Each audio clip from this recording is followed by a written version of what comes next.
Welcome to Home's Room. Just like Homeroom, we start off our day getting together with our homies, swapping stories, even a little kiss and tell action.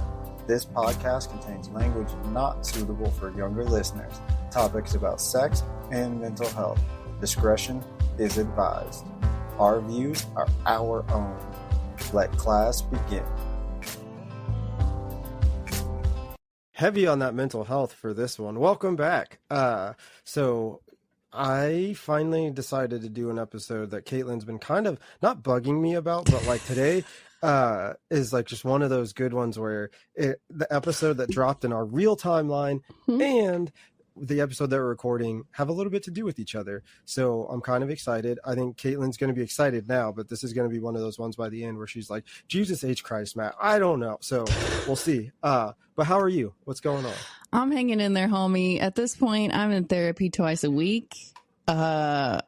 Me and the hubby, not to air all of our laundry, we are in marriage counseling, and I told my therapist so I have marriage counseling on Mondays, and then I have my own individual session with a different therapist on Thursdays. And I told her, I was like, listen, doc, last Thursday, I said, I have cried more in the last 3 weeks than I probably have in the last 13 years combined. And she said, that's good, Kaitlin. That means that the therapy's working. I'm like, I'm exhausted. No wonder being detached from my emotions was such a survival mechanism for me, because it's just been a flood of everything. So I am, yes, of course, I'm always excited for every topic that we talk about every week, but I am specifically excited about this topic, Matt. So before we get into that, we today in our timeline released the episode about stress awareness. For the whole last week, because of my acronym, or not even my acronym, but just my shorthand abbreviation for my scheduled out episodes, didn't process what episode it was dropping. So I thought it was straw sale, because my acronym or abbreviation or shorthand, whatever you want to call it, is STAW, which at a glance I thought straw, just based off of like the letters in place, because my brain did that thing where it fills in extra letters that aren't there just because you see a sequence. In actuality, that was stress, ST, awareness, AW, month. And I originally had an M at the end of that when I was first scheduling stuff out, and I erased the M when I placed it in its final position.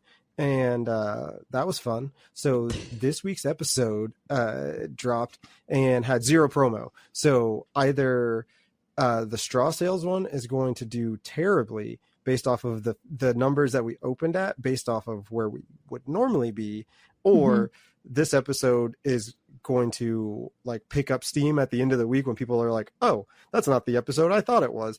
And you see the social media post that I said, hey, guess what? Adding to the stress awareness, and like mistakes happen, and don't let it get you down. Don't let it stop you thing. So there's that, which plays perfectly into the topic for today. And I titled this episode My Mind. So we are talking about, I guess, kind of the process in which I think, but also just the process in which anybody thinks. And I find it super, super interesting that there are people that can sit quietly or drive or do anything and not have an actual thought going through their head. Like, that seems so abstract to me that I don't that almost makes me feel like you're probably a serial killer almost. Sorry if I insulted you. Either not you that personally, or like supernatural. Yeah, something.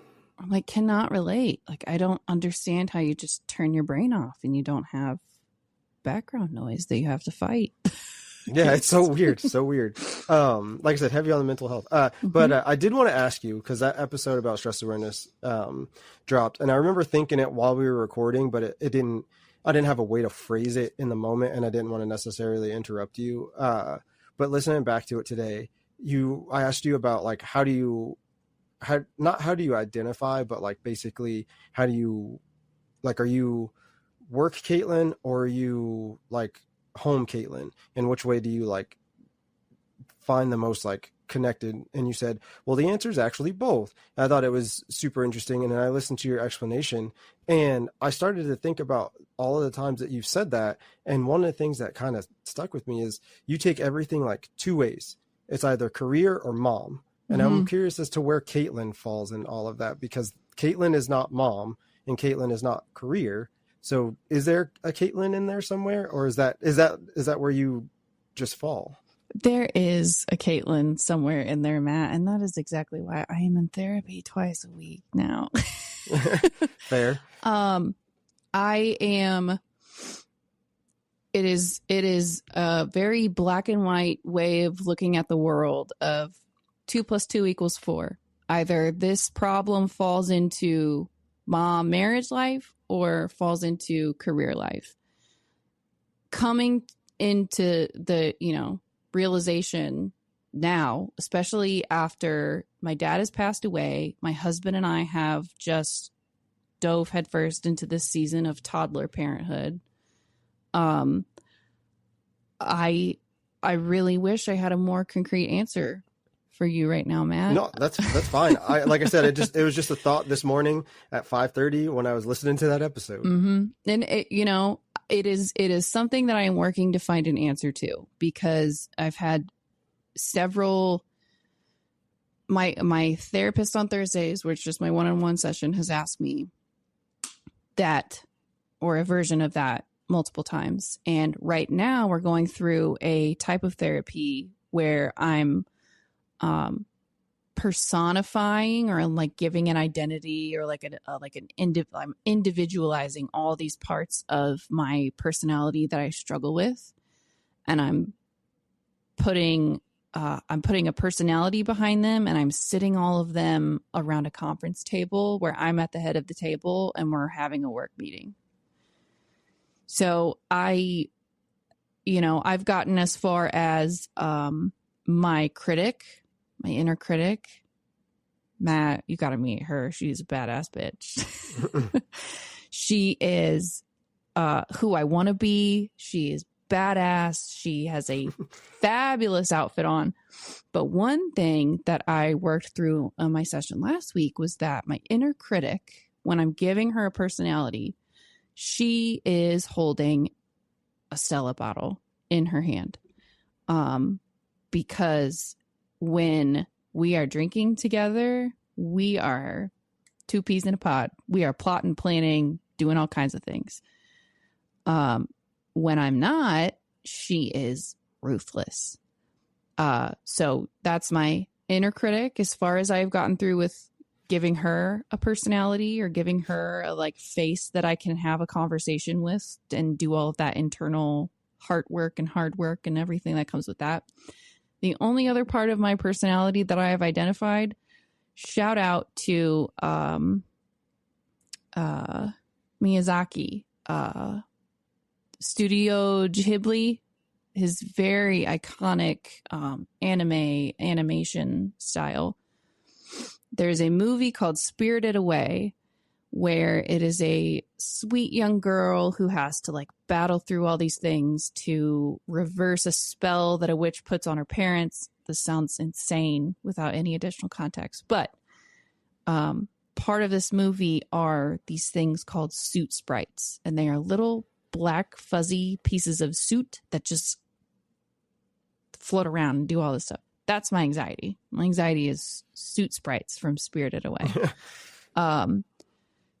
I'm still trying to figure out, but for me, looking at the world in a black and white definition and having these, all these problems kind of fit into either column A or column B has helped me avoid feelings, helped me avoid negative emotions and all the shit that comes with that.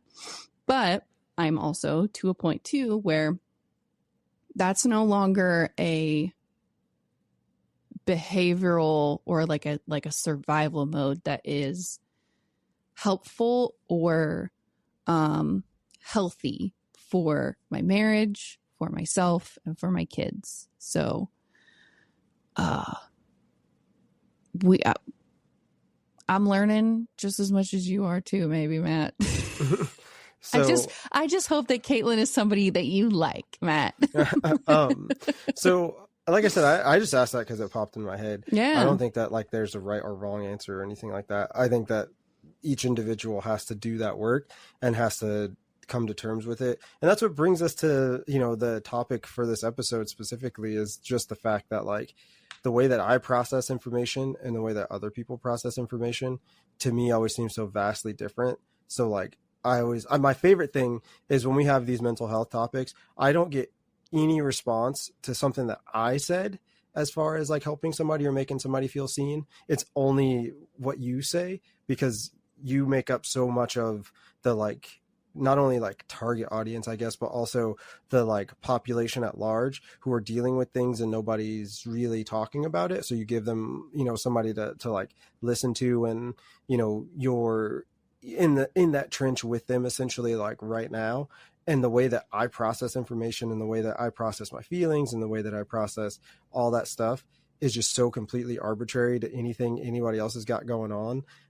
So one of the notes, I wrote a bunch of notes, and to preface this episode, I wrote a bunch of notes just while I was in random thinking. It could have been like, those moments where people tell you, journal when you have a feeling, and it's like, that's fucking stupid, or when do I have time? I actually do those things. So I took those notes that I wrote in those moments and kind of shrunk them down to a couple of bullet points, I guess.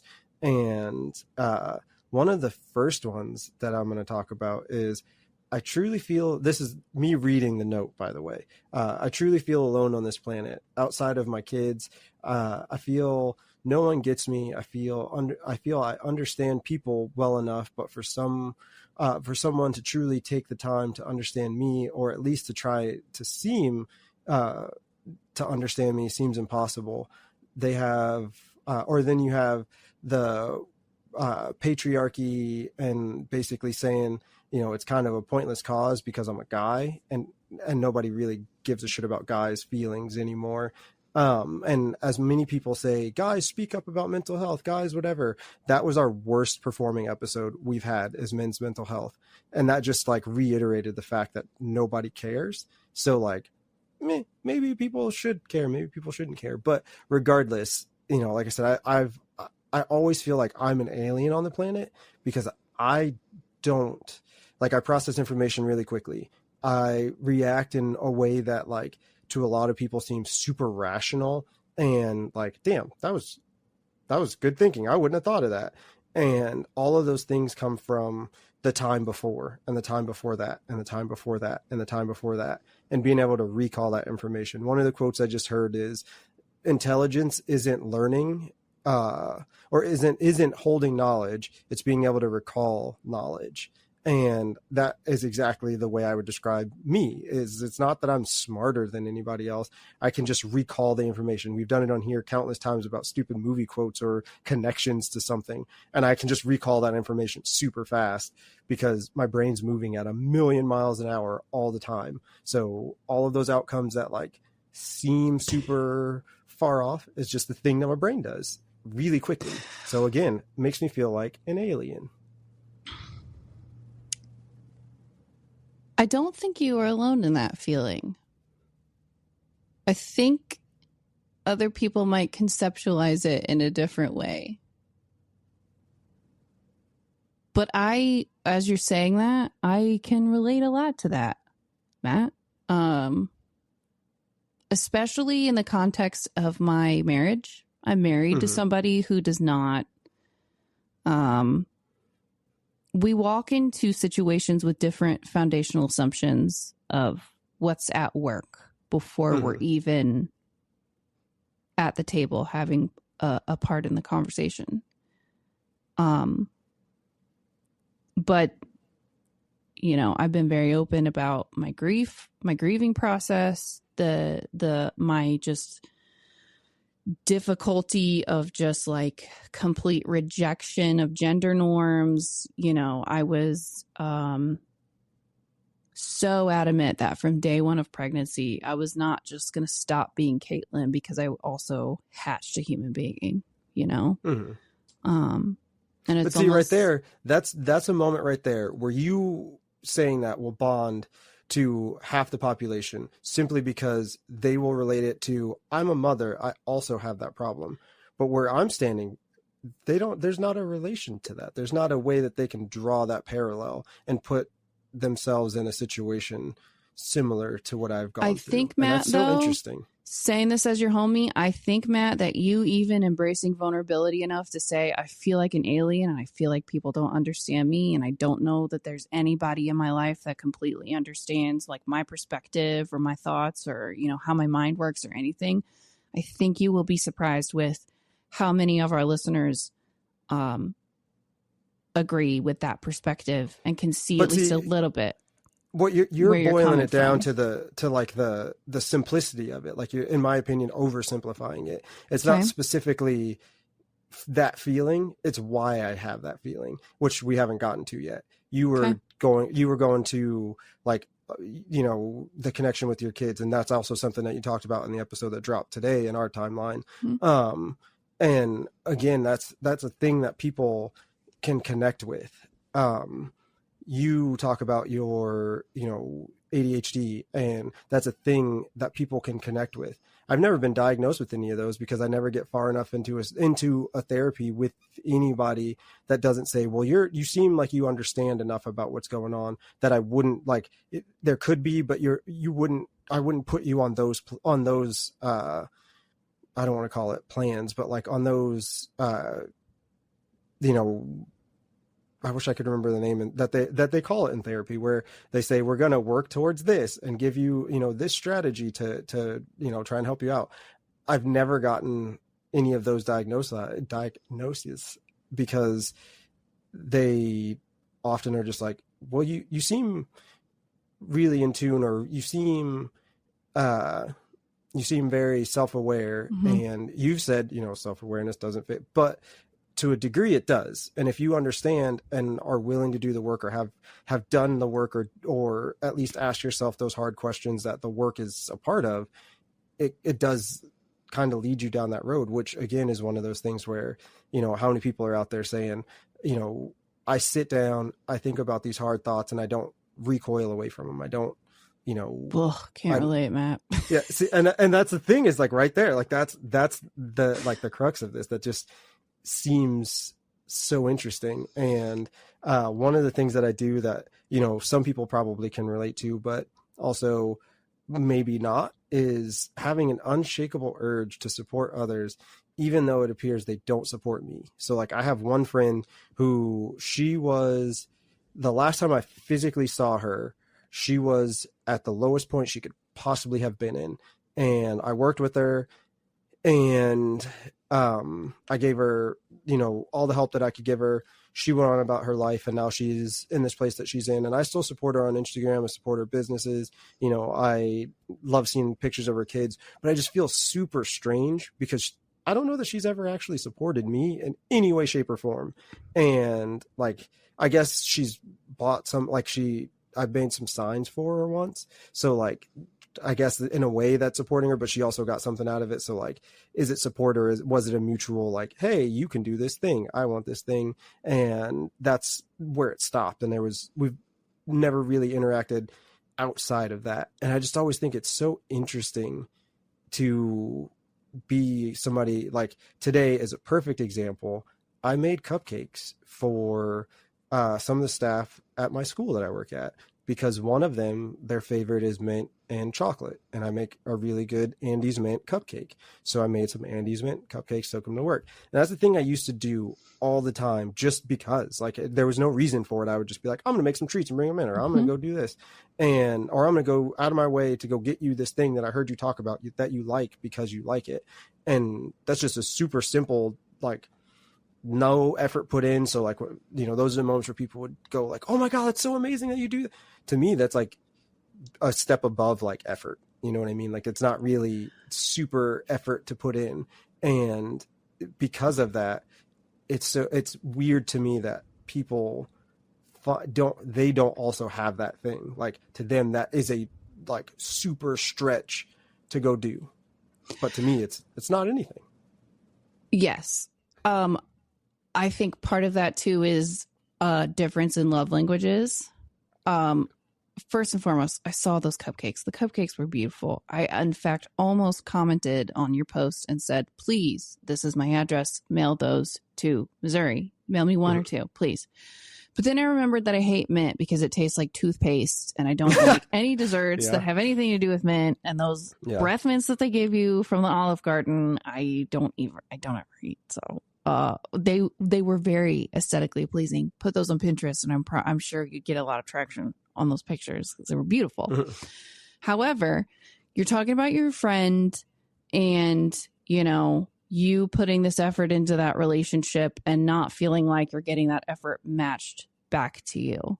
Well, first off, don't say it that way, because I don't like, that's not how I ever see a relationship. It's not about effort that I put in versus them. Those are two separate conversations. So like the support is like, it's like I could like a picture or I could comment on a picture. Yeah. And the response is not the same back. So it makes me feel weird. Like I shouldn't be commenting or like, so that's not the same thing. So again, I am probably oversimplifying all of this, but I also think that maybe part of this is a difference in love languages. And I also just want to ask you, Matt, like, what is your expectation for giving this support? Like, are you giving it with the condition that you're hoping that you're getting support back? Are you getting it? Are you giving it so that you are hoping that you're getting some level of support in return? Or like, where is your heart at, and what's your intention when you're giving this level of support to somebody else? So that's what I was saying by talking about the cupcakes. Is my level is it is of no effort to me to do any of those things. So, and what I expect back is nothing for the most part, but liking a picture of my kids, or showing that like you actually care about anything going on. That's where it's like, hey, at least I know that like I exist to you on a plane that like we are friends on some level. Like if I were to comment about like how cute your kids are, I wouldn't expect you to immediately say something about how cute my kids are. I wouldn't expect any of that. But down the road, if you were like, oh, hey, I saw that picture of your kids, and then like, at least I know on some level that you in fact did see a picture and you have a feeling about it. But outside of ever interacting, it's like, why do we follow each other on social media to never interact? And that is a thing to me that just weirds me out in general. That has like a whole sidebar. Like I don't necessarily like take stock in that, but like it's just like just like anything, if you walk down the hall and you say hi to somebody and they don't say hi back, your expectation is that they acknowledge your presence. They don't have to be like the most friendly person in the world, but acknowledging your presence. And it feels weird when they don't. So it's like, maybe I shouldn't say hi to you. That's the kind of thing that I'm talking about. And there's like minimal effort involved in that level of support in return as well. Devil's advocate, Matt. I see you. I validate you. I absolutely understand where you're coming from. Also, try not to do that. Why? I'm not allowed to be devil's advocate either, Matt? No, you can be devil's advocate. That's not what I was talking about. I appreciate that part. That's why we're having this conversation. This is another thing that makes me feel like an alien, is when people tell me they validate me. I'm confident in my opinion and my feelings. So validating me it almost sounds like you're telling me that I am allowed to feel a way. And I already know that I'm allowed to feel away. So it's Matt, like, oh, Jesus H. Here, hold on. Take a reframe, bud. Nope. My intent of telling you that I validate you is that I 100% understand where you're coming from. It's not anything. So the thing right there, though, is that it wasn't what you were saying. It's the way that like I feel. Yeah. So like that's always the interesting thing, is whenever I say that, people take it as a knock against them, not as me asking you to not do a thing that like I don't like. And I always find that super interesting as well. Because if you said, hey, don't do that, my response would be, oh, I'm sorry, I didn't know that was a thing. But the way that people operate is they feel like, oh, well, I wasn't trying to. What I was trying to say is, and I think that, again, that's so interesting, because it has no bearing on either one of us. I wasn't taking what you were saying as an insult or a slight. I was just letting you know, hey, like, I don't like when people say that to me because it makes me feel away. And that's a me thing to deal with. But as my buddy, me telling you, hey, I feel this kind of way, is me setting some sort of boundary or some sort of like request to what I need. And you explaining, I completely understand that that's not the way that it's intended. That's just the way that it feels to me. So there's multiple times in our friendship, on camera and mostly off camera, Matt, where I am just like in a position where I'm like, I hear you. Absolutely. Mm-hmm. Yeah. For the first time in my life, I have a relationship with a homie that will unapologetically set those boundaries with me. And it's been really growing for me too, as somebody who really struggles with hearing that like type of feedback, for me not to internalize it. And like me, before being super dedicated to like take things with a grain of salt, I would have lost sleep over that comment you just made to me, Matt. I would have been like, oh my God, I totally just stuck my foot in my mouth. Holy shit. I can't believe he's probably not going to ask me if he's whatever. No. Yeah. Another reason why I am so thankful that you want to let me hang out on this journey, Matt, my homie, Holmes Room. What's up? For me though, which my husband just told me today, he's like, I really hate like the simplicity and just like the basic level of language and communication that just explaining love languages is. He's like, I don't want us to, like, you don't have to put us in a box of love languages. I wish so deeply for so long in my life that somebody, a homie, a friend, my husband, my sister, anybody would see me, hear me out and say, 100% understand where you are coming from. I validate that struggle from you. But so much of it too is to show up and be an equal co-host and a solid homie to you, Matt, is part of an ego death. It's an ego death. 100%. I was going to bring that up. It's not just painting things in my own perspective and sticking to that definition of this is how the world works. It's hearing you and understanding that even if my heart's in the right place, or, you know, my intentions are pure, or I'm only trying to love and support you through whatever difficult thing that you're struggling with, part of it is an ego death. You know, my way is not right. We're on episode what? 60, 70, yeah, something? Almost 60. Okay, right? And we're to the point, Matt, where we've just been very open and honest and very clear about how we've had different life experiences for us to get to this point where we're just sitting here, homies that have never, still to this day, never met face to face, recording a podcast together. And you still teach me so much. But I think it's also the connotation behind ego death is such I literally have something about that. So I will skip ego death my next specifically. Thing. Yeah, correct.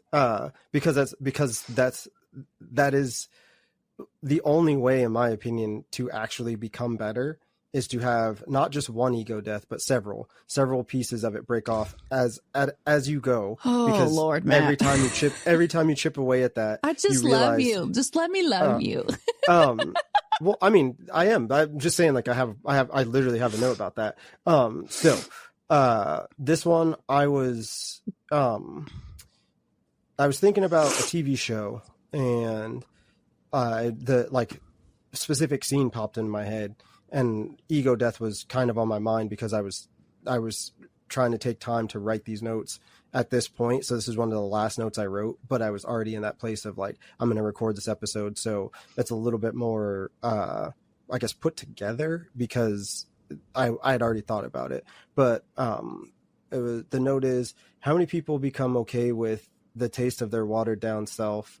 To some people who talk about being authentic, but I wonder if they even know what their authentic self is, or if it is that they are, if they're afraid to show their authentic self.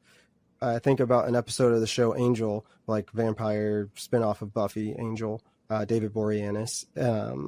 He went to a different dimension, and when he turned to a vampire, it was a darker, more demonic and stronger version of a vampire. It scared him. One of the most powerful tools in his arsenal became one of his own destruction, because he could not turn back. He could not fight this urge to be this evil thing the way that he normally could in the world that he was in. And like I said, went through a different dimension, so kind of swapped him around. He of course goes on to be able to control it because he's the hero, and obviously he has to.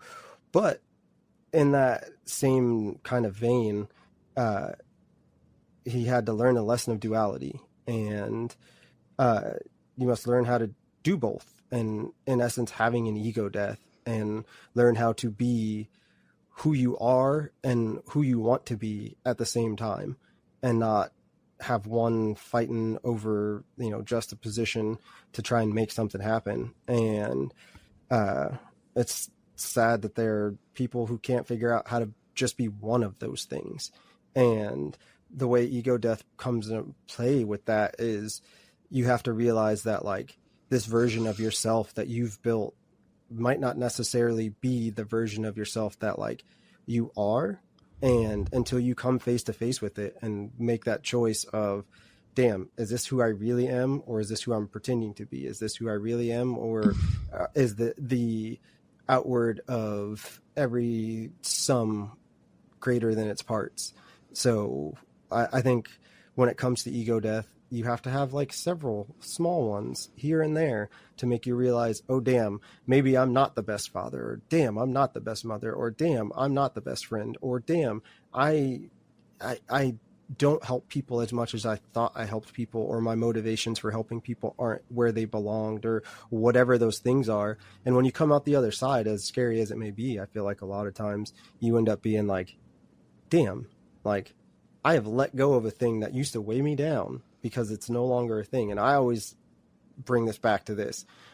My most pivotal ego death I had was sending a picture that I was intended for my wife to my male coworker. So like, yeah, that you can't really have much more of a like, well, it's out there now. And then I owned the picture and posted it to my social. So like, it's a thing.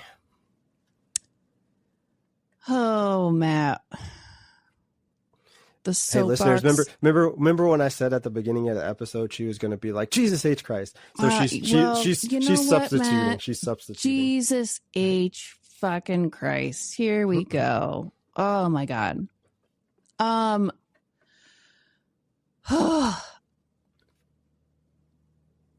think at the end of the day, it is so easy for it to be a default pattern of behavior to just beat the shit out of yourself no matter what you do.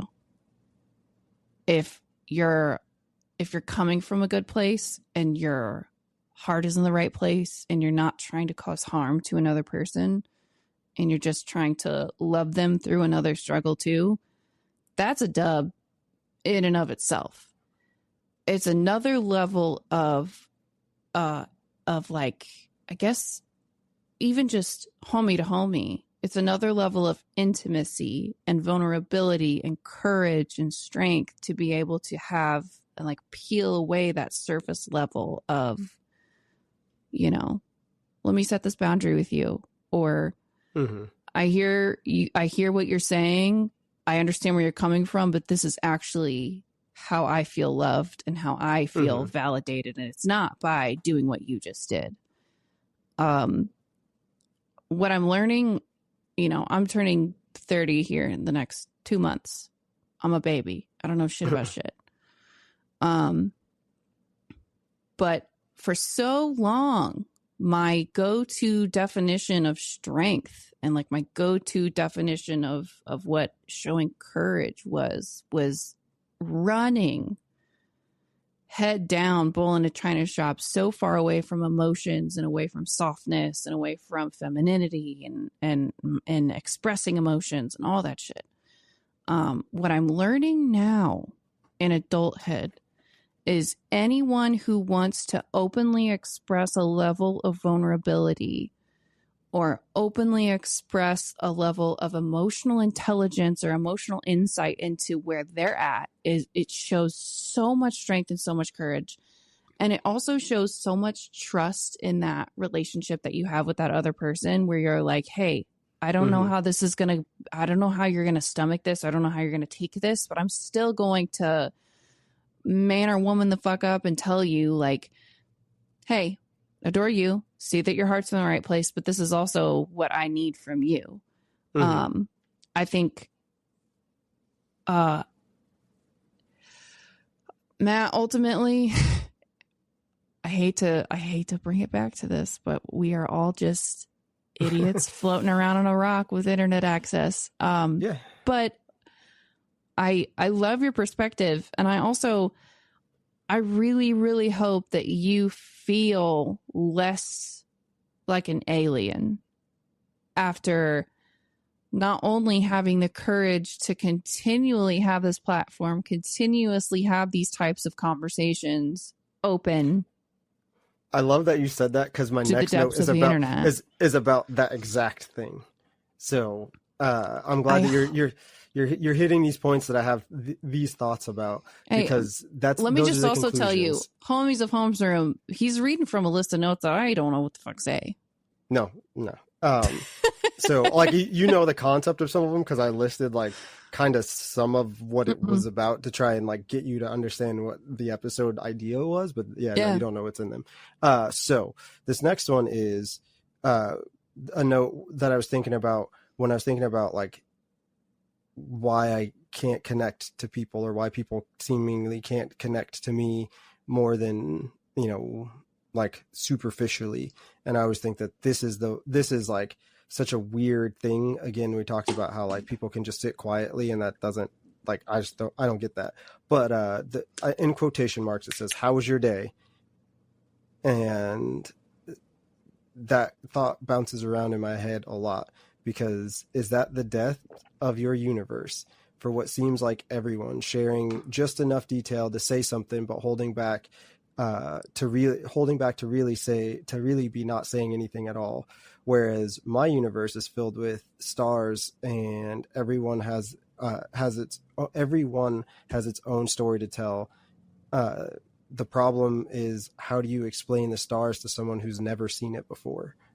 And I always think that like this platform, the reason why I can have the conversations that I have with people is because at my core, I genuinely fucking care about what somebody has to say with all of my being every single time. And it doesn't matter who the person is on the other side of the screen, because as you say, we're all just, you know, idiots floating around on a rock. And if I can be filled with stories and laughter and all of the things that like make whether there's something after this life or not matter less, because I know while I was here, I filled it with as much connection and as much life as I could, then like that's the win. And I find it so interesting that for, like I said, a lot of people, how was your day is like the extent of the depth of their reality. Is they would sit there and say, you know, like, oh, it was good. I mean, I just had this. And they could talk about factual things that happened almost as though they are a like substitute for substance. And that just blows my fucking mind. I can't. I don't know how people exist like that. Like sitting around and like hearing people talk, and all they're talking about is what Betty down the street did, or what, you know, Kevin's son did last week.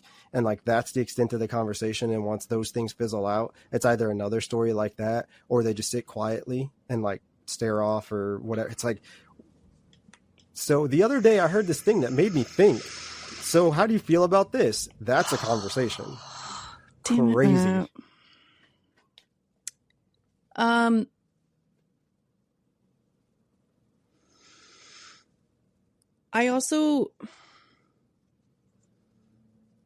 I think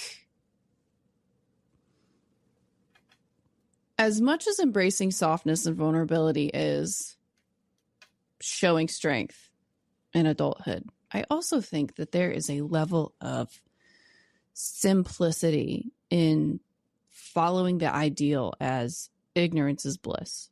There's a difference between being completely uneducated, head in the sand. There's also a difference between, I don't ever want a job where I need top secret clearance to know shit about shit. I don't want to know all, I don't want to know the secrets of the nation and all that stuff. Like, ignorance is bliss. Once you do fall, or once you start down the path of like self-improvement and trying to widen your universe or try to widen your lens of understanding of the world past what Jack and Jill are doing down the street or what so-and-so posted on Facebook and what the tea is with so-and-so that you went to high school with, you also kind of embrace a level of like, well, I'm going to peel the curtain back, and whatever I see on the other edge of it is just, it's part of the risk that I incur of making my universe wider, to use your own words. I don't know if you can see it, but right there. Yeah, right there. That thing right there is a telescope. Oh, God. Sidebar. Wide universes. Aliens are real, and the United States government has UFOs, and nobody cares. Yeah, pretty much. I like I said, I get what you're saying, and all of this comes back to, like I said, this episode is entitled "My Mind," so it's not the mass consensus, and it's not reflecting your views specifically, but these are things that like I often think about. And I remember when I pitched this episode to you, your response was, "You just have these thoughts," and I thought it was so funny because it's like, people at work will be like, "You're so quiet," and it's like, yeah, because you're talking about some like hometown like thing that means nothing to me, and I'm literally contemplating what it means to run this podcast and who would I want to talk to have a deeper, more like fulfilling conversation with a guest. And if I said that, you'd look at me dumbfounded like, huh? So why do I open my why bring that up? But with this being the topic of the episode, I have to just also put myself out there and be like, my mind is not typically a safe place for me. We talked about my inner critic. We talked about the fact that she's holding a Stella bottle. We talked about my anxiety are these suit sprites. My mind is not typically a place where I feel like I am safe or at home. I feel like I know I ruminate on statements I made where I stuck my fucking foot in my mouth in the last week. Just last week, I went out with coworkers for happy hour, and I've just lost sleep every night since and been like, why the fuck did I say that? Or struggling with being kind to myself, or having grace with myself, or being so readily available to tell you, Matt, that I see you, I hear you, I validate you, even if that's not what you want to hear from me. But showing you grace and kindness and acceptance, I am so readily available to do that for you, to do that with everybody else that I know. But it's so difficult for me to do that to myself. And I wish that I could sit here with my internet access, this platform that you have, for whatever reason, continued to allow me on, with this microphone and my bullshit LED lights behind me, that the pink doesn't ever work, which I'm so mad. Y'all, I would have pink every single night or every single week in the background if they worked. But I am still, I'm turning 30. I'm still trying to navigate the minefield of solitude and solace in my own mind, and giving myself kindness and grace.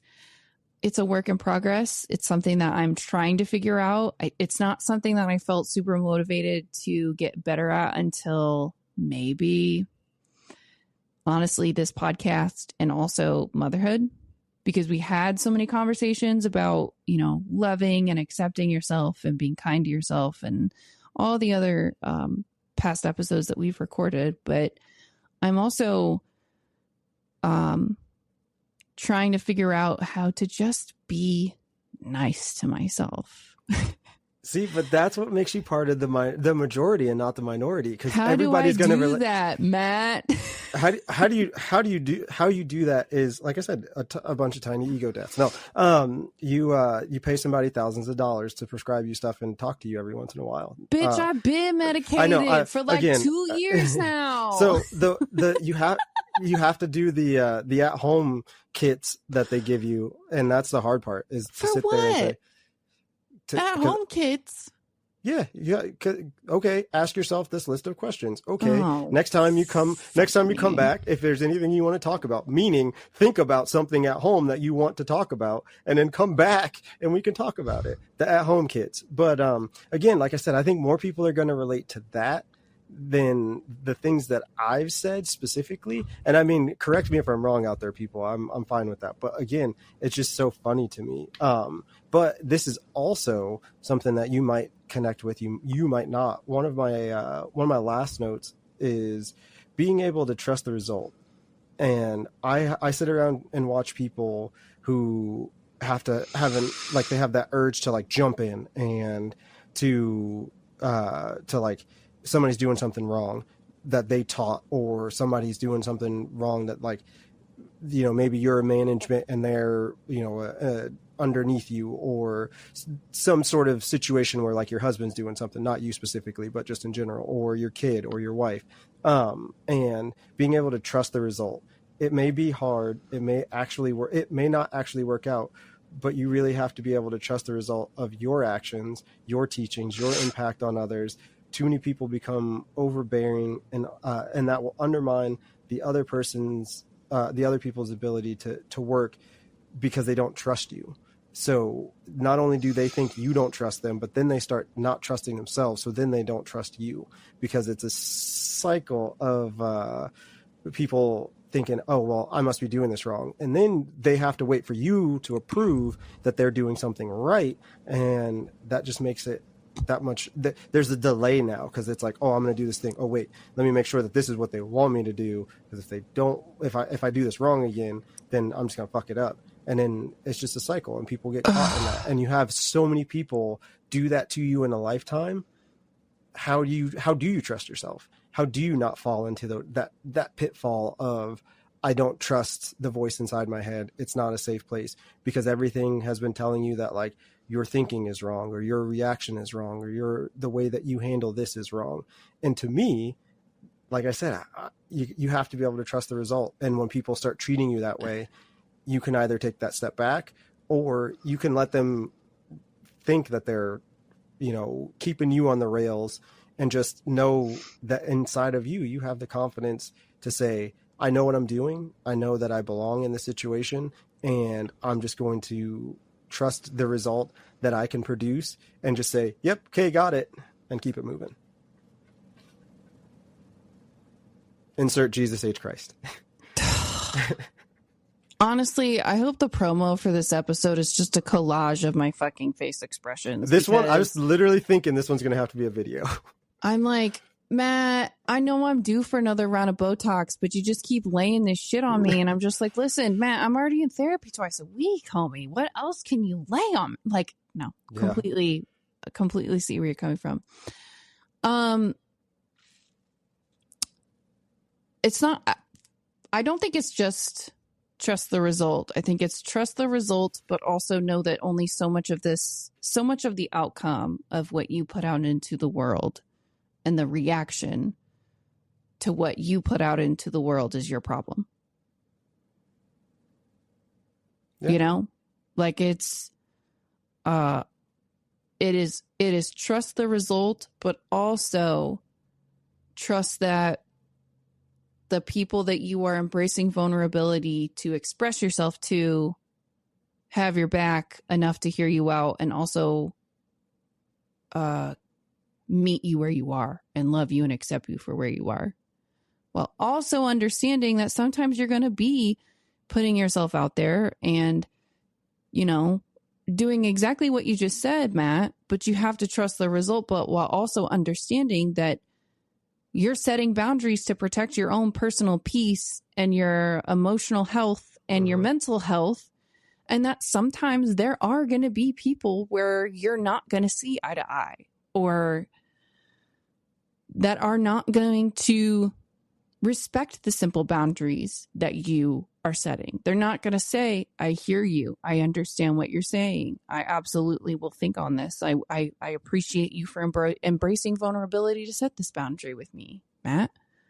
Some people are just going to not see that. They're going to twist what you put through their own perspective about how the world works and how they've been wronged in the past, and, you know, take things personally when it shouldn't be taken personally, or, you know, they're going to look at the boundary that you're setting through a certain lens, even if it's not what your intention is.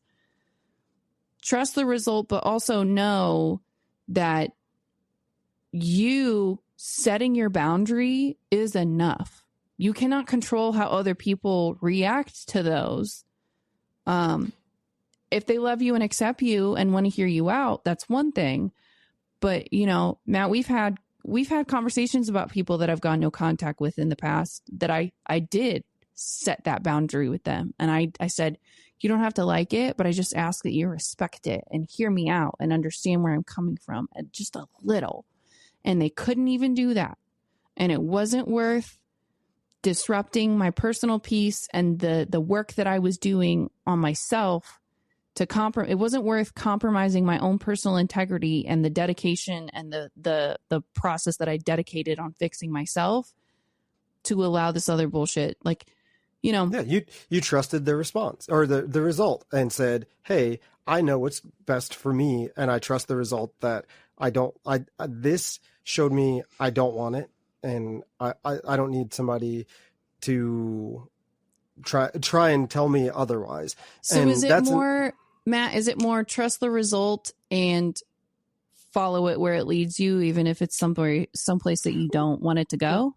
Well, I mean, I guess it kind of depends, but you're talking about it in terms differently than I was talking about it. So that one's kind of murky. I was saying in teachings, in being overbearing. And the way that you're talking about it is like understanding and being kind to like somebody that may or may not wrong you in some sort of like emotional fashion, where I was kind of more literal and saying, you know, like if you're at work and your boss is like on your ass and every time you do something that's wrong, that person needs to learn to trust the result. And if they're the teacher that they should be or the superior that they should be, you are only doing the best that you can with information provided. And that failure doesn't fall on you. It falls on lack of training. It falls on lack of compassion and being able to teach on the other end. So if they trust the result, then you do a better job because you could only do the job that you can do with the information provided. And then if the person, you know, down the line, if everybody in that chain trusts the result, then we're not sitting there arguing over semantics when it comes to like, well, you know, you butter the bread with the left piece first, and that's not right. And that's such a simple thing. Like I was literally thinking about this that was today. We're teaching kids in school that they have to write letters in a specific fashion. And if they do them wrong, they have to go back and do them correctly. And I think it's so interesting that we are so micromanagey as a culture that if you don't start where the dot is and form that letter from that side first, it's wrong. Even if the letter looks fine, no matter which way you started it, but it's wrong. That's such a weird fucking concept to me to understand, because trust the result. Did it matter that they started from the bottom of this P or started from the top of this P? The P, I could still tell it was a P. Like, I know what letter it was. Did it matter? So like, it's just, again, racking my brain. And on that one, I have one more that like I just wrote right before we started recording. And this is probably one of the, and then we'll get to like, you asked me a question earlier and I want to answer, but I don't try to break down walls anymore. Meaning, if somebody is, like I mentioned that friend before, I'm not going to go out of my way to make sure that I'm like supporting them at every turn. Not because I don't want to, but because I don't feel like I don't need to be like championing that person if we're not cool. If I want to have that conversation and say, hey, are we cool? Because it seems like we're not cool. I don't know. Then that's a conversation I can have. But I don't have to go out of my way to have that conversation. I could be like, hey, I'm going to quietly support you over here the way I've been supporting you. And if you don't like me, that's cool, but I'm still support you because I can. I don't need to have that fight. If somebody's having a conversation and I feel excluded, and I could easily jump up and be like, hey, I'm here. I want to be involved in this conversation. If it's something that, like, honestly, this is a pattern, I could say, hey, I don't need to be a part of that conversation when those two people are talking, and maybe I'll just go over here. So I don't feel the need to like interject myself into others' lives as much as I used to feel like I mattered in a way, because that doesn't in fact matter.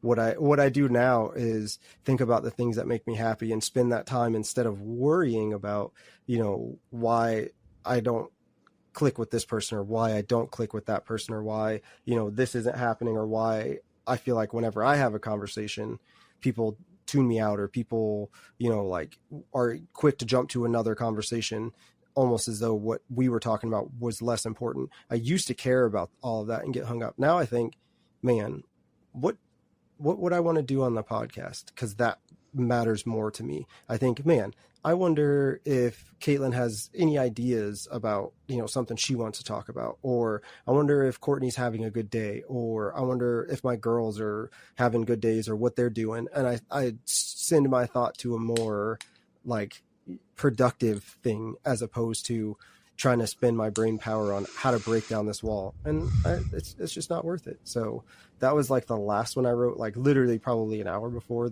we recorded, because it's a good ending note. And you are prioritizing your inner peace. Yeah, agreed.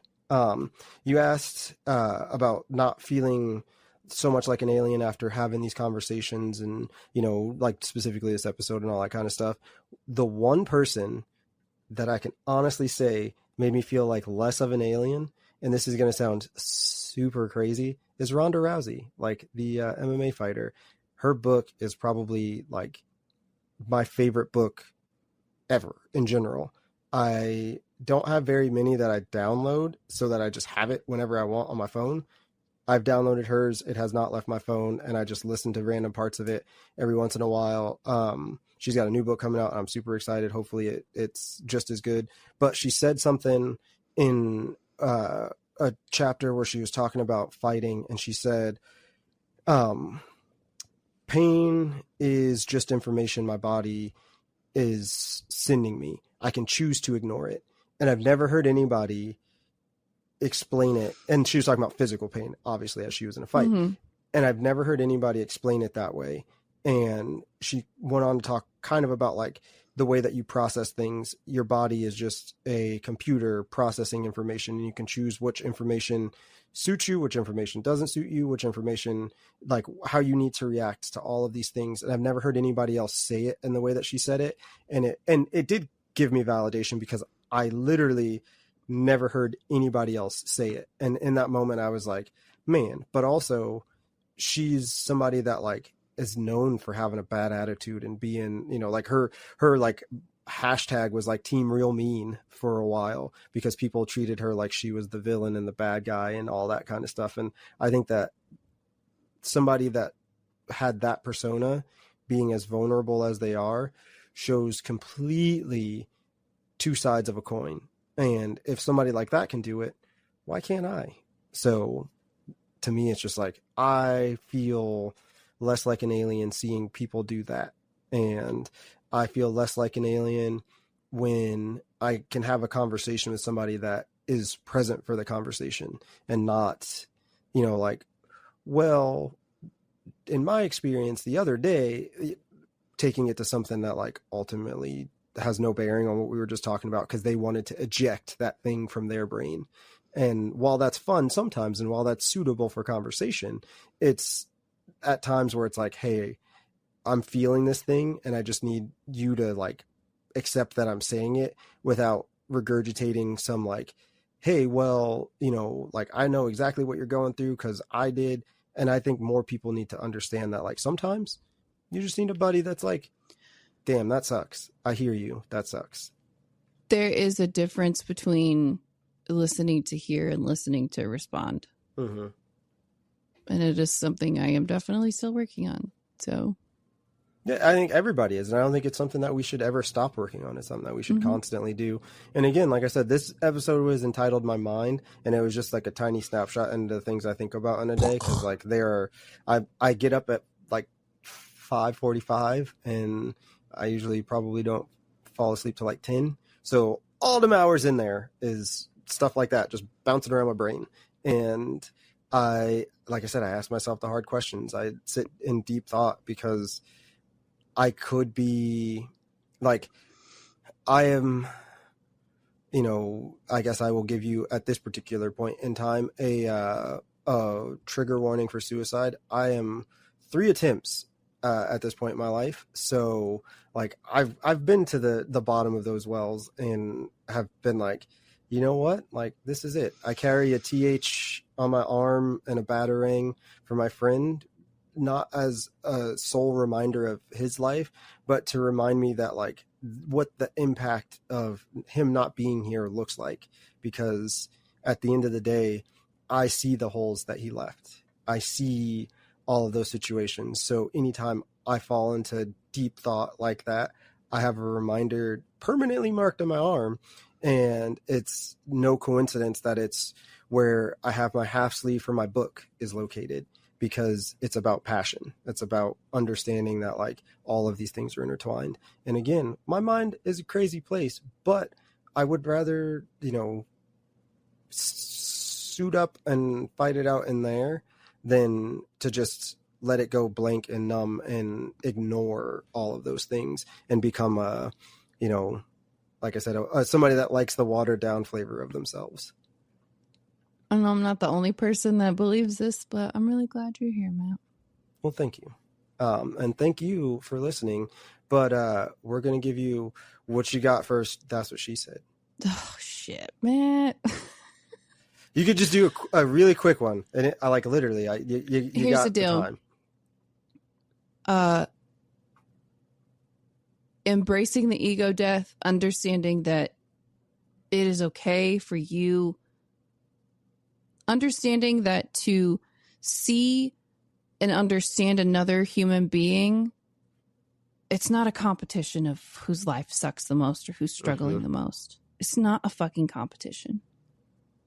The difference between listening to respond and listening to hear and understand is ego death. Leave your foundational assumptions at the fucking door. Ask clarifying questions if you have that level of comfortability with whoever you're talking to. But just because you are giving love and support to a friend in a way that you wish that you could get love and support, it doesn't mean that that is the best way to love and support that human being. Meet them where they are. Love and accept them where they are. And listen to them when they set their boundaries with communication with you. That's what she said, Matt. Boom. I like it. Short and sweet. Jesus H. Christ. Yeah, see, there you go. But again, like I said, I thank you for listening to this this hour-long conversation about my strange brain. But also, I hope, like I said, correct me if I'm wrong, people out there. If you feel like any of the things that I said like resonate with you and you're like, damn, I also feel that way, or I also think that, like, reach out, because at the end of the day, what this show is about is not just community, but it's about giving a space to voice something, to learn something, to put more back into the world than you're taking out. And at the like absolute end of everything, if there's nothing after this, then all we have is what we do now. So to me, it's no like hard task to say, I'm going to reach out and say something, because like I might not be here tomorrow and that's it. So boom. Thank Preach you, it. Kaitlin. Love you, homies. Love you, Matt. See you next week. Bye.